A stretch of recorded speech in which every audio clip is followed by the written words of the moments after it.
Thanks so much for coming today. I really appreciate it. I'm here to talk about math to D3. And it's, turn on quick time, we did that. And it's partially about my own journey, which some of you might be taking a similar journey or be in a different place of getting into D3, and some examples of what I've worked on in that transition, and some things that I've learned. And I also will have some examples of how to go from a sketch to equations to D3 code. In particular on that side, what I'm really excited to share tonight is the magic of drawing with data, and specifically showing how you can translate data into visual attributes using equations. And I think this is one of the really powerful parts of D3 is that you're not confined to a certain type of chart. You can really draw with data and information. Before I get started, I want to hear a little bit about you to know what the audience is like. So this is some pretty typical D3 JavaScript code on the side. And I want to know, we're going to go through each of these. So is it new, familiar, it makes sense, or you're totally 100% comfortable, you dream in D3? So for who is this totally new, like you've never seen anything like this? Cool, awesome, welcome. For who is this familiar, like you've seen code like this, you've copied and pasted stuff like this, like you've used it? Cool. For who like this makes sense, like you know what's going on, you're pretty psyched. And who's like totally comfortable, you're dreaming in D3?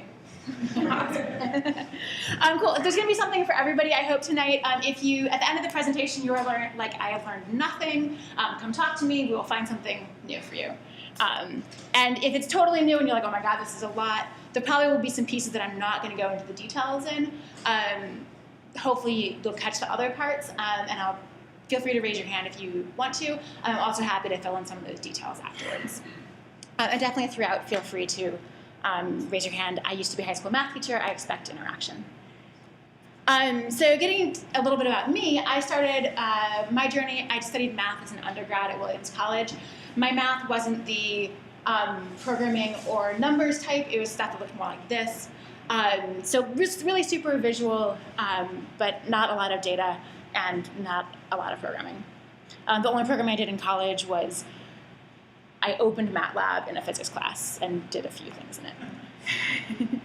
I taught high school math at a small school in Maine. This was the entirety of the school for a couple years. I was teaching Algebra 2, pre-calculus, and calculus. I lived in Sweden for a year, running through the forests, doing a sport called orienteering. This is definitely one of the reasons I have a deep love for data visualization, is that I love maps and cartography. And this is a really special type of map used for this sport. While I was there, I was also studying bioinformatics, as you do for fun. And that was my first time coding, really, at all. We used a little bit of R and using Perl for comparing genetic sequences and things. So kind of my first hands-on code. Sweden got cold, so I moved to California and joined Google. After being there for a little while, I joined a data analysis team called the revenue team. It was our job to understand everything there was about Google's revenue. And as the CFO put it, we were the one throat to choke for being able to answer his questions. This is when I started was doing data analysis day in and day out, and where our story really starts. And the first tip, every tip's gonna look like this with a gray background, was that I learned about data viz, was make decisions, don't just use defaults. Somebody named Cole Nussbaumer, who's awesome, she lives in San Francisco. She does amazing presentations on data viz and the kind of visual perception side of data viz. She used to be at Google and taught presentations there. And this is one of her big things, is don't just use defaults, make decisions. In particular about things like color.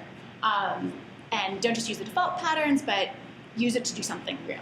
And I think there's a lot of debates in data viz. It's easy to get into a place of like, oh, never use pie charts, they're evil. Pie charts aren't evil, they're just overused. There's good places for them. And I think there's very rarely like a good or evil. There's just things that people did by default or didn't really. If you're doing it consciously, you're probably doing something interesting.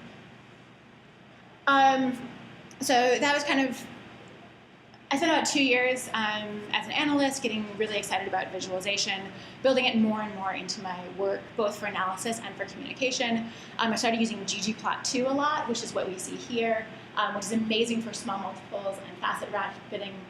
It's a great way to explore data interactively. I still deeply love ggplot2, even when I'm having an affair with D3. Use visualization. I was using visualization a lot for analysis and communication, working with my colleagues as well. At this point, my programming experience was still, I was using R a lot, but was primarily R. And my data viz was ggplot in R and Excel. In spring of 2013, I kind of got to the point where I was like, yes, this data viz thing is awesome. I love it. I want to do more. I went to the I/O conference in Minneapolis, which was really inspiring. I took a workshop by Scott Murray, who's also from the Bay Area in San Francisco. And that was where I learned that I was like, D3, like, these charts are awesome. I want to do that. I'll just chart the same way that I do in ggplot. And found out that D3 is actually about the web, as many of you know. For me, this was a big realization, though, that when I was like, I want to learn D3, what I actually meant is, I want to learn front-end web development. And to do that, I learned to start at the core. At this point, I went to Boston and spent 6 months working with Google's data viz research team, which is led by Martin Wattenberg and Fernando Viegas, who are amazing. You might know them from the Wind Map and a ton of their other phenomenal work. And their advice was start at the core. In other words, draw a smiley face, which seems to be the hello world of visualization. These are my first 3 smiley faces. The guy on the left, I didn't know how to do curves yet, so he didn't get to smile very much. But I figured it out. And this is the code for that smiley face. It's awesome, right? Very, very manual. You probably can't see all the details because it's in tiny print because it's really long. But you can see there's a lot of patterns. I'm doing the same thing over and over again.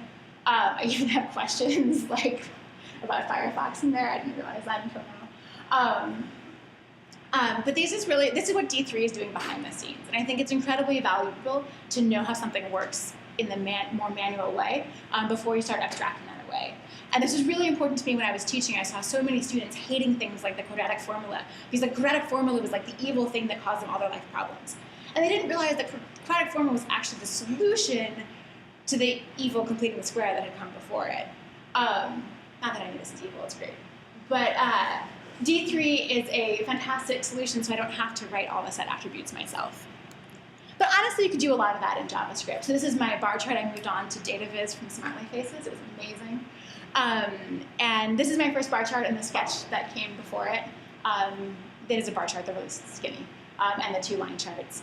And starting to be like, okay, how does it look like to draw rectangles and things like that. And still there's no D3. You don't need D3 to draw a bar chart. You can define the rectangles with for loops and things.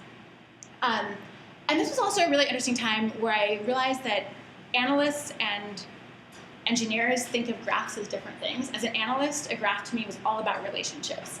It was completely about like the relationships between data. And I saw that I started like asking questions, and it turns on curiosity. From an engineering point of view, that's a lot of rectangles. And they need to be the right size and in the right place. And it was interesting thinking of that a bar chart can be something different from an analyst point of view or an engineering point of view. Or you can think of them, one person can obviously contain both of those.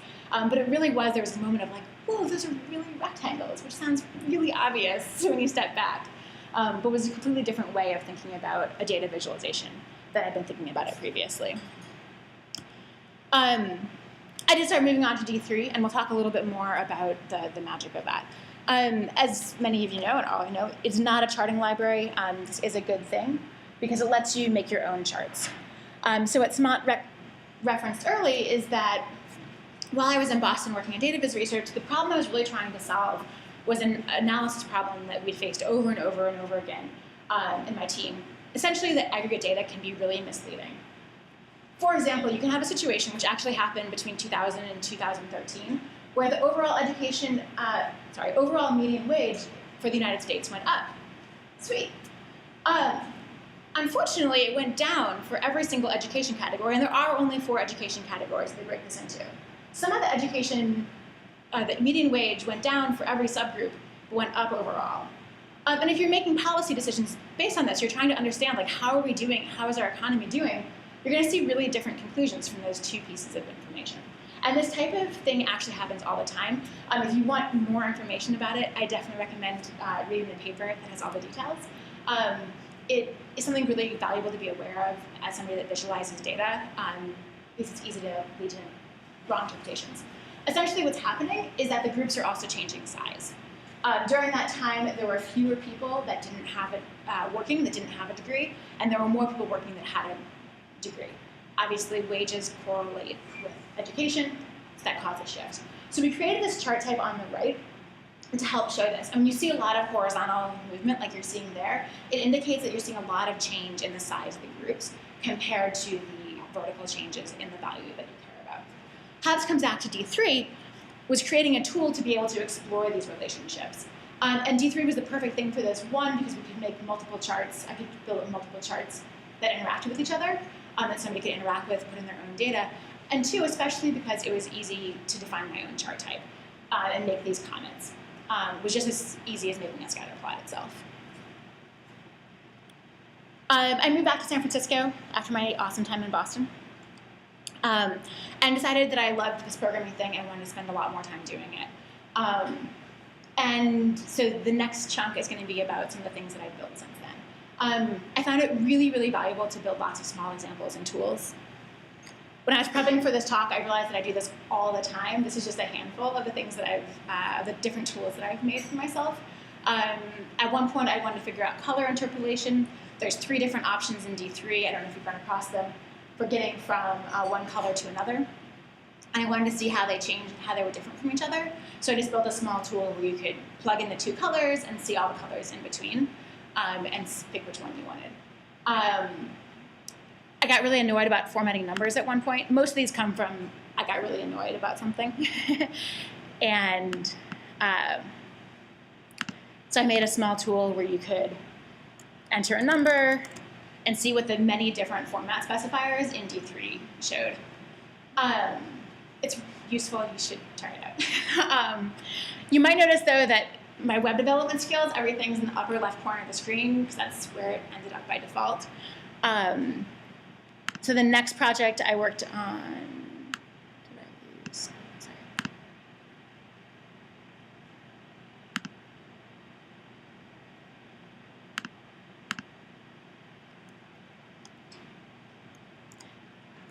So the next thing was about web development. If you haven't done much web development and you're trying to do D3, I definitely recommend learn some new web things. At the same time, you don't have to learn all of the new web things. I joined some of the other meetups, and there's all these words that I didn't understand, and every week there was a different word, and somebody had a different project, and I was like, shit, I have to know all of this stuff. And decided that it made more sense for me to focus on a small handful of, and especially on the core, fundamental HTML5, CSS, JavaScript, a bit of Python for data munging. I did learn some responsive design, so I built a website to kind of understand how to deal with mobile. If you want to go to New Zealand, check it out. It's recommendations for traveling to New Zealand. I wanted to do a project where I wasn't thinking about data viz, so I could just focus on the web development side of things and focus on how does mobile work? How does it work if I change the screen size? But the most fun part about D3 is that I can draw with data. These are 8 different plots. We'll go look at the tool in a second. But these are 8 different plots of various types of weather information for cities around the country.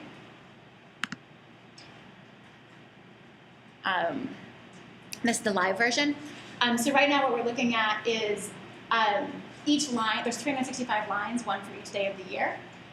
For each line, there's 24 points. And you can choose different cities. And currently we're looking at the percent cloudy. So in the center, the closer you are to the center, the less cloudy it typically is at that day and hour of the year. The farther away from the center, the more cloudy.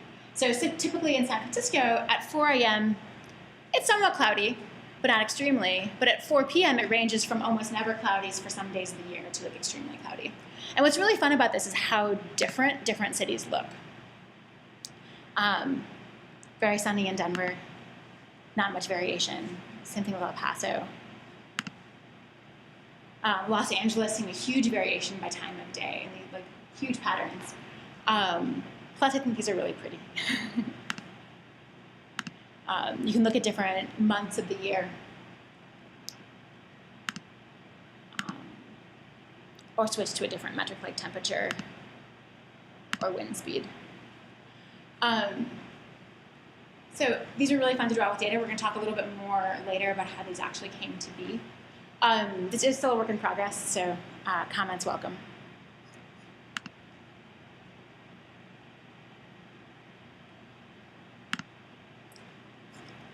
That said, D3 is not just for data. Should we expand this again. Sorry. This is Orbital, which is a co-working space in the Lower East Side of Manhattan, where I spent 3 months with the School for Poetic Computation.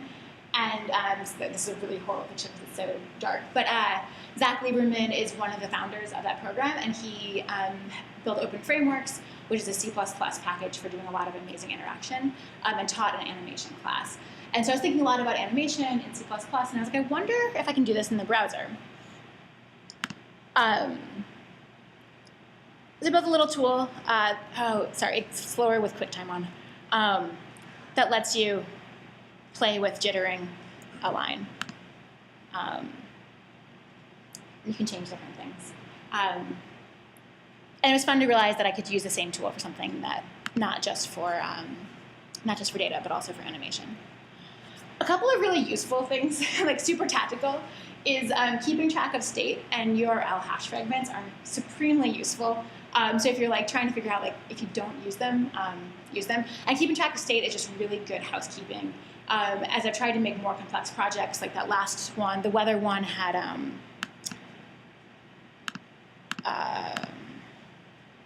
like the cities choosing, controlling where you are. It's really valuable to keep track of state, so you can see in the URL itself that that is covered. And then also if somebody's from Minneapolis or from Fargo and they get really excited, they're like, whoa, look how cold it is in Fargo, and they want to email that to all their friends, they don't have to email the San Francisco, go change to Fargo. They can just email the URL, as you all have done. And what's really cool that I only realized recently is there's a listener also for hashtag changes, so you can listen for them as well, not just on load. So that was super tactical, but it is really, when I was working on the Comet project, there was a point where I got just like completely buried under my code because it was too complex and I couldn't keep track of all the different things that were going on and had to refactor the whole project to better keep track of state and better have a sense of like, okay, where am I, and have the whole project know what the state was at all times. And again, if you're coming from not having a developer background, the developer tools may seem magical and foreign. This is another project with the same weather data.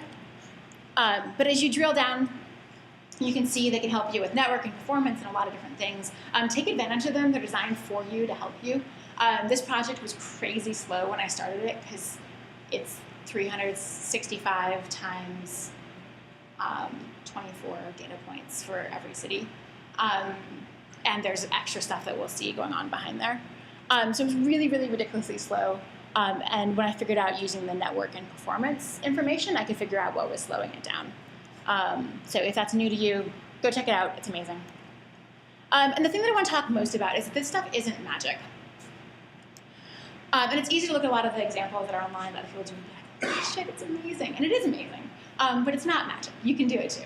And the part that a lot of people talk about in intro to D3 stuff, or just information about D3, is the kind of upper part of this typical D3 code.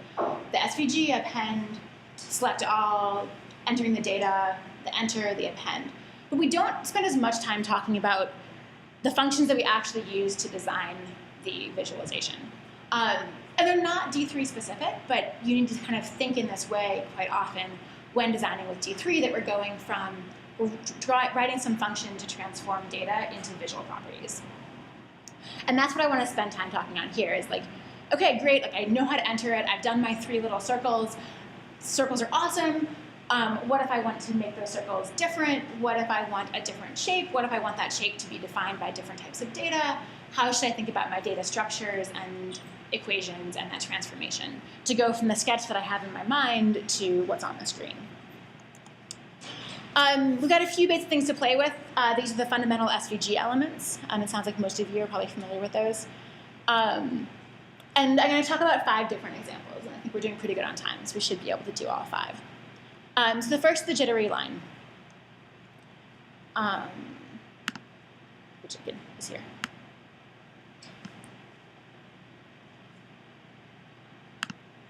So cool. Anybody want to guess how it's made? Or how you would, like if you were like, oh, I really want to draw this line that jitters, what type of element do you need? How might you make it jitter?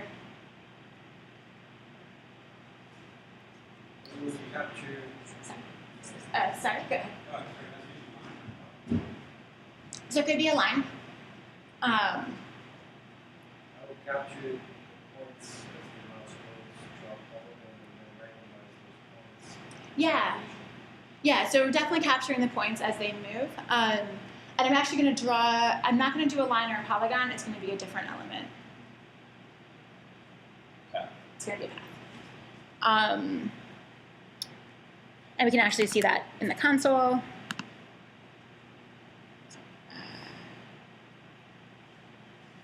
Sorry, it's choking a little bit with QuickTime open. It slows everything down a little. So we can actually see that path element right there.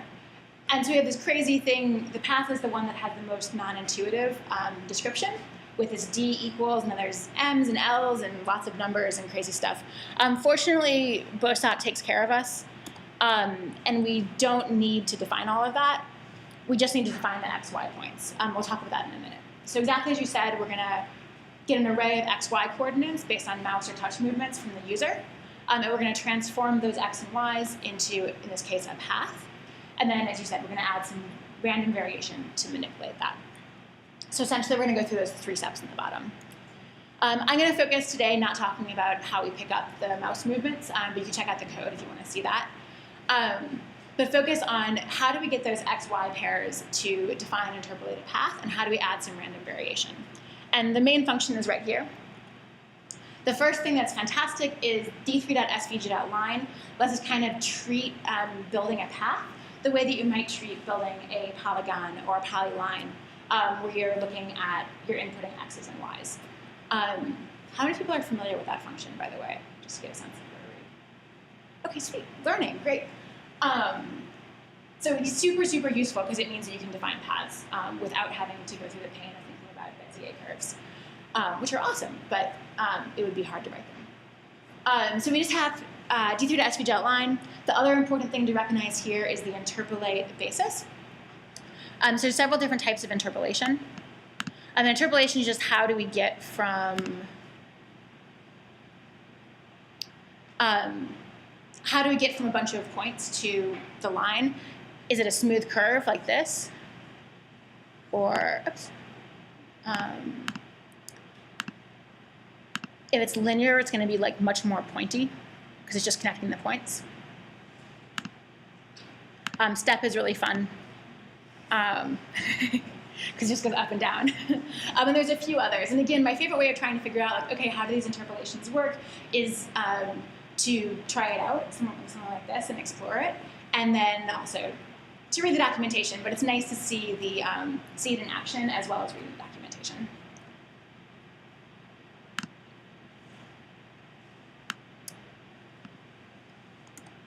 The second part is, okay, now we need to define some X and Y's and add some sort of random variation. So d.x is just the X for one of the points, and d.y is just the Y pixel position for one of the points based on the user's mouse movement.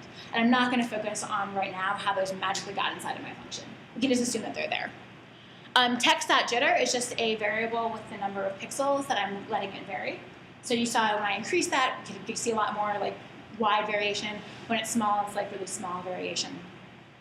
And then all I do is multiply that by some random number that's shifted over. So math.random gives me numbers between 0 and 1.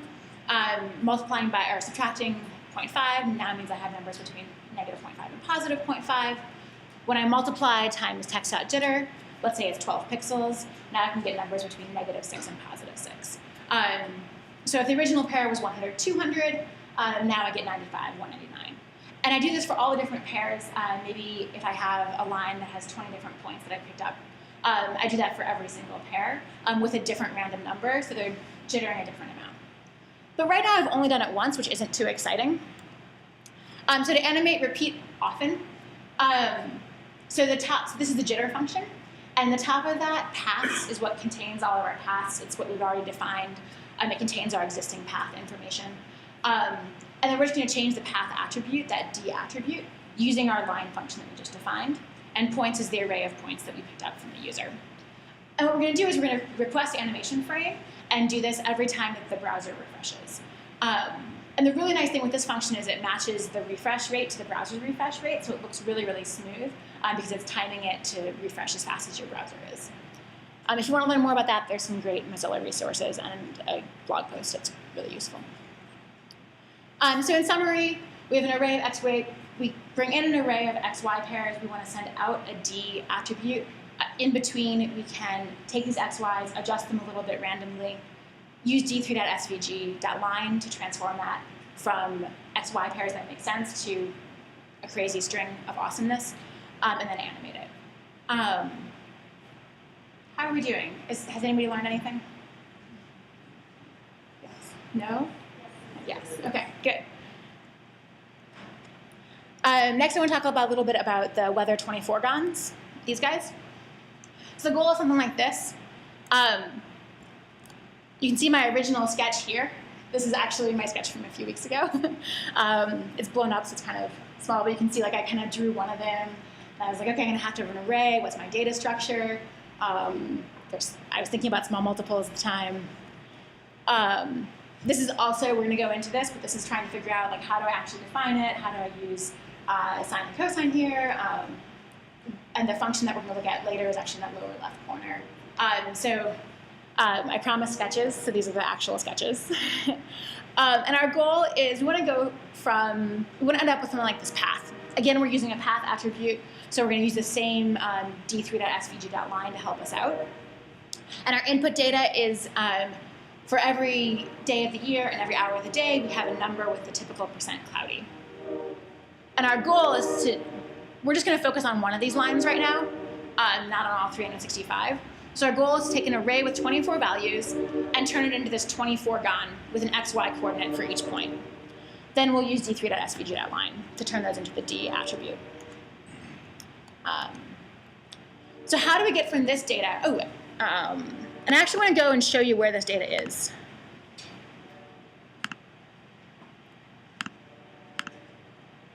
Oops. That was actually...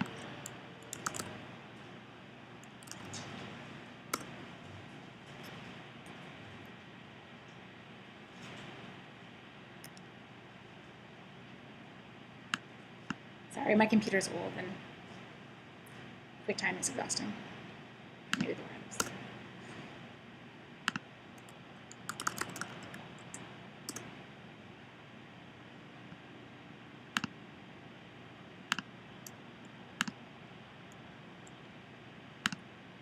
Okay, here we go.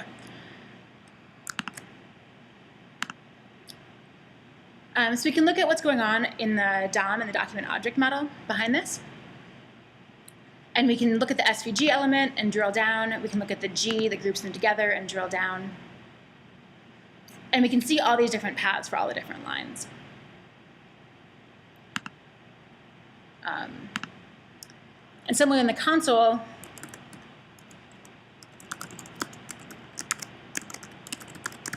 we're going to select everything that has the class daily lines, which is the class for that. So there's an array of, it's one array that has 365 arrays within it. And let's just look at one of those. So this is the path that we're trying to define. And if we click on it, we can actually go and see that data. So we've always talked about like, hey, D3 has data binding. We kind of can ignore it and not really see where it's actually being bound. But it's actually attached to that path. And we can look down and see that data array. And this is our input data that we want to use to transform into that path. So how do we get, for example, from hour 7, 33.8% cloudy to the pixels that define this point? Because we want to be able to draw through that point. Any ideas?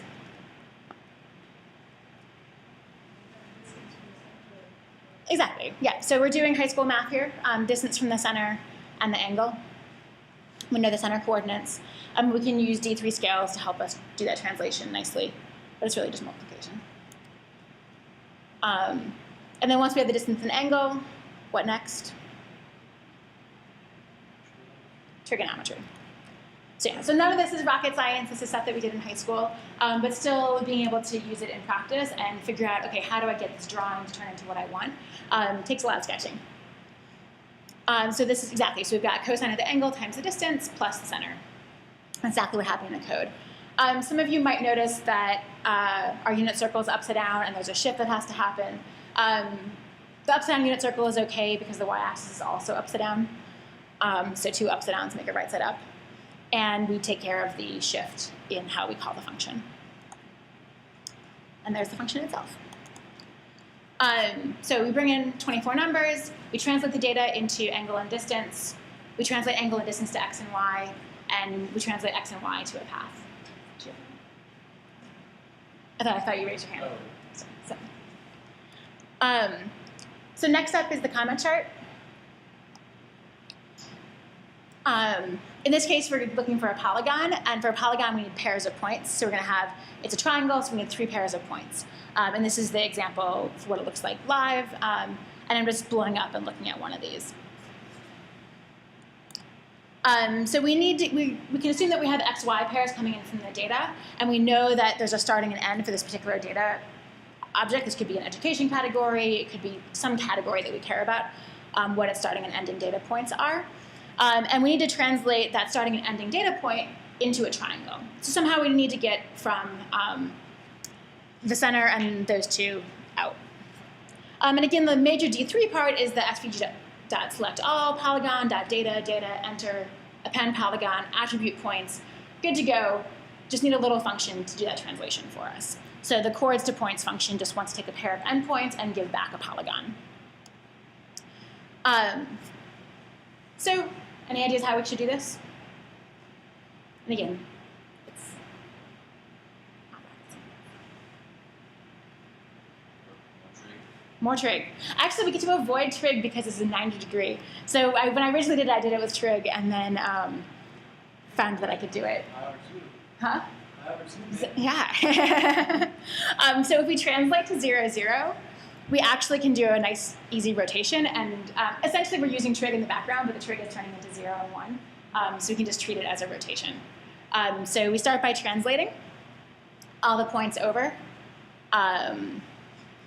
So we just subtract the end x and the end y from every coordinate. And then we can rotate the start point by 90 degrees. And you might remember those problems that you had to do a million times in like Algebra 2 when you had to find the slope of the perpendicular line. And it was take the reciprocal, the negative, the reciprocal. So all we're doing is switching the x and y and taking the negative. If we're going for the other endpoint, it would be the other one would be negative. Then we need to normalize, so we need to shrink it down, change the length. So we can divide, because we're at 0, 0, we can divide everything by the length. And then we want it to be 3 pixels long, so we'll multiply out by 3. And then we just need to translate it back to where it belongs by adding the end x and end y in both places. Does anybody have any questions they want to ask there? We can also talk about it later.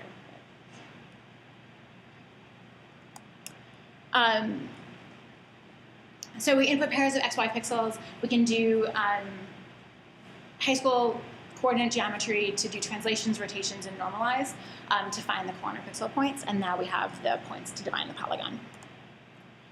I'm going to go through 2 examples. This one is not mine. This is Mike Bostock. How many have seen these algorithms explanations? Okay, like half the room.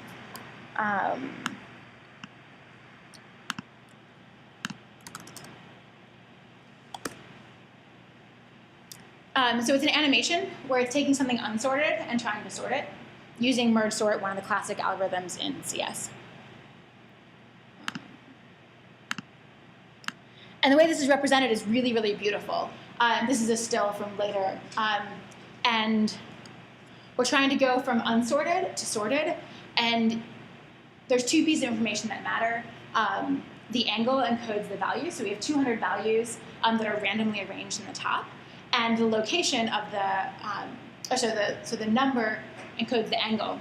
And the location encodes where it belongs in the list. So we can see at the top, everything's mixed up, like different angles, different values are all over the place, the angles are all crossing. And in the bottom, it's nice and clean and completely ordered from 0 to 200. So our input is these 200 randomly sorted numbers. Our goal is to get a line now. And this line might look a little bit funny to you if you're used to, usually lines have x1, x2, y1, and y2.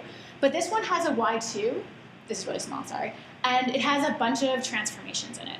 So we're actually going to use transformations to define it. And this is just following along with what Bostock did in his code. I did not define this. So looking at his code, there's three things that happen. So he appends this line, and actually when the line comes in, it just has defaults of 0 for the 4 key attributes of x1, y1, x2, and y2. He defines the y2, which gives it a length. So now we have a vertical line with length. It turns out to be 42, that variable. And then there's this magical transform function, where it just has the word transform. We're going to transform it to the correct location and angle. And this is that transform function in action. And there's two things going on that we're going to focus on. We're not going to worry about the y right now. The x d index is a translation to the right, and the a d value is a rotation. And what's happening is x and a are just shorthands for scalar variables here.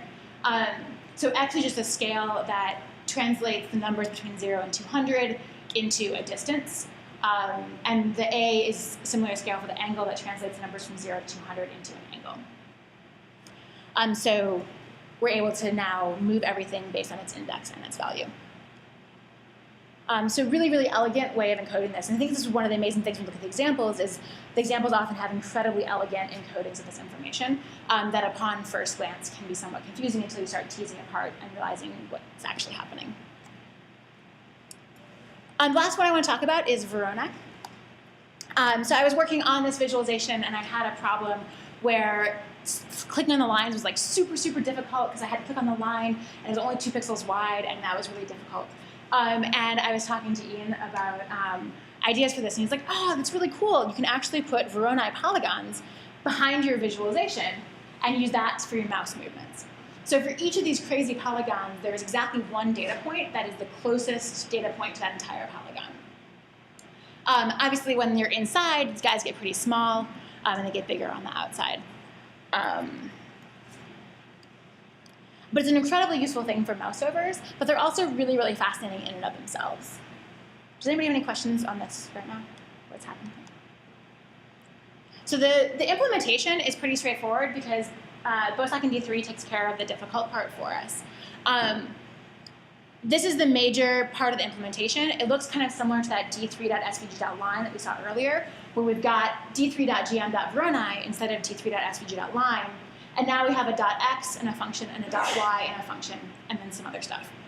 So the .x and the .y are behaving in a really similar way that they're taking in x and y points.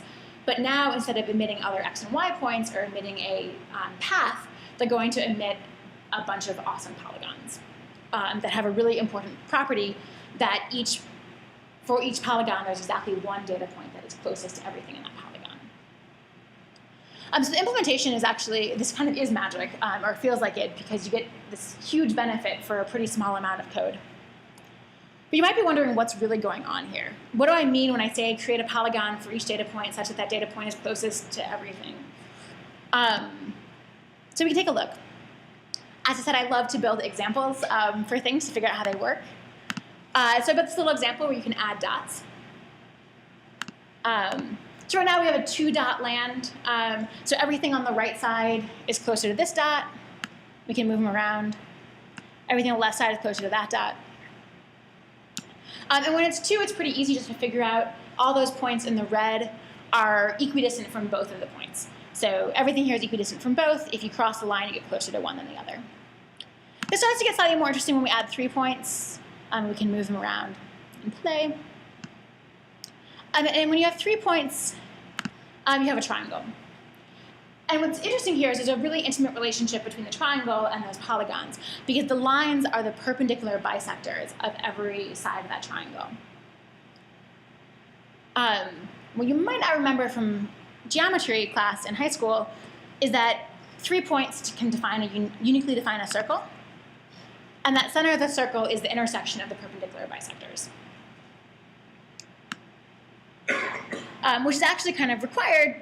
It's not that hard to prove because the perpendicular bisectors are each equidistant from 2 of the points, so where they intersect is a place that's equidistant from all 3 of the points, defining the center of the circle. As we start to add another point, I'm going to actually take a moment and remove the circles and the polygons and just focus on the triangles for a moment. So there's an interesting question here, because now we have 4 points. So life's getting a little bit more complicated. In particular, it's not obvious which set of triangles do we draw. Do we draw this set? Or do we draw that set? Which point should we connect? Anybody have any ideas? Sorry? Proximity. Proximity. How might you think about And that proximity? what you just did there, the left and right points are now closer than the top and bottom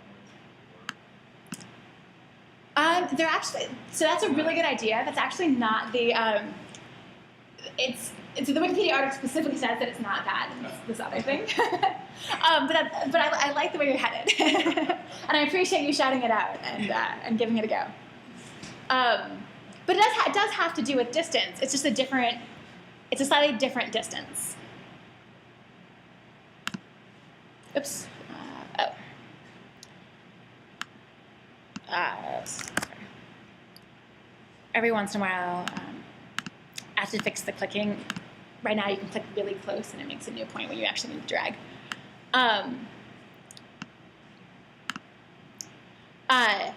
So what's going on? Sorry. And I also have on my to-do list deleting points. This is the problem I discovered. Like, my to-do list of things to do is always longer than the list of what I've done because I keep coming up with more things to do. So as you bring the points closer, the point where it switches is when, maybe you are right that it is, I guess it is actually when the lengths change. Maybe I misinterpreted, I have to read the Wikipedia article again.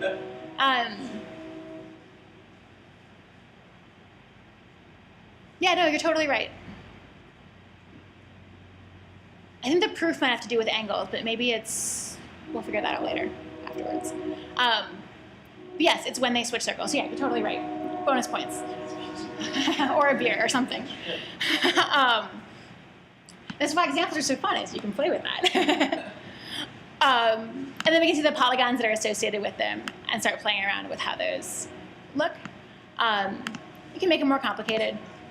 But there's this really interesting intimate relationship between these triangles, these circles, and these polygons that's really fun to explore. So there actually is some really fascinating math going on behind.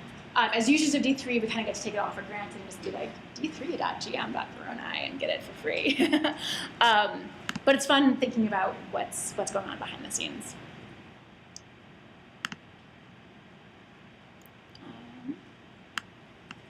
And you can play with that. It's up on blocks. Oh, and I almost forgot. I just found out, I sent this to Martin Wattenberg, actually, and he wrote back and was like, oh, there's this amazing installation. Back in the 90s, this guy did an installation piece of art in which he actually made a platform where you could walk, and these things would appear, so you were the dot, which I think is really fun. It was kind of playing with the idea of personal space.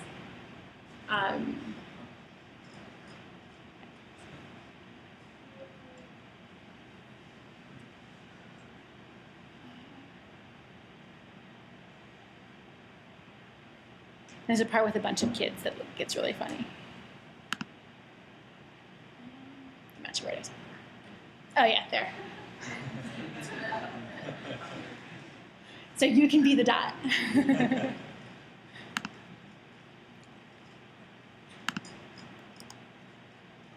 So I'm almost at the end. My last point is that you are not alone. There's absolutely no way that any of us is experts in all the things it takes to do phenomenal data viz. There's just, between the engineering, the analysis, the data munging, the curiosity, asking the right question, communication, storytelling, design, graphic design, user experience design. There's nobody who's phenomenal at all of it. We have to work together. You're also not alone. Lots of people are on these learning paths.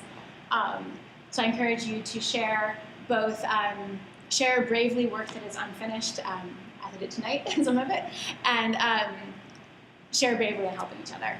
On that note, here's a few of the people I mentioned I really appreciate, especially thanks to Ian and Samant for inviting me here tonight. And on the note of sharing, I asked you to look to your right or left or in front of you or behind you and find somebody you don't know right now and introduce yourself. That's an actual right now. Okay, I'm going to interrupt you one more time. you can continue this conversation just a moment. Here's the various things that I mentioned during this talk. And thanks so much for coming. I hope that you learned something and found this interesting. If you did, share something with me and tell me something that I should know that I haven't learned yet. And go out and be awesome. Thanks so much for coming. If you want to get in touch with me, I can give you my email address. I'm Zan Armstrong on Twitter. And if you want to find out more about some of my other projects, they're on my blog. The most fun one might be, if you don't know when your billion-second birthday is, you probably should, and you should have a party for it. So if you go to my blog, you can find out when you'll turn 1 billion seconds old. And if you've already turned 1 billion seconds, you'll find out when you'll turn 2 billion seconds. Thank you so much.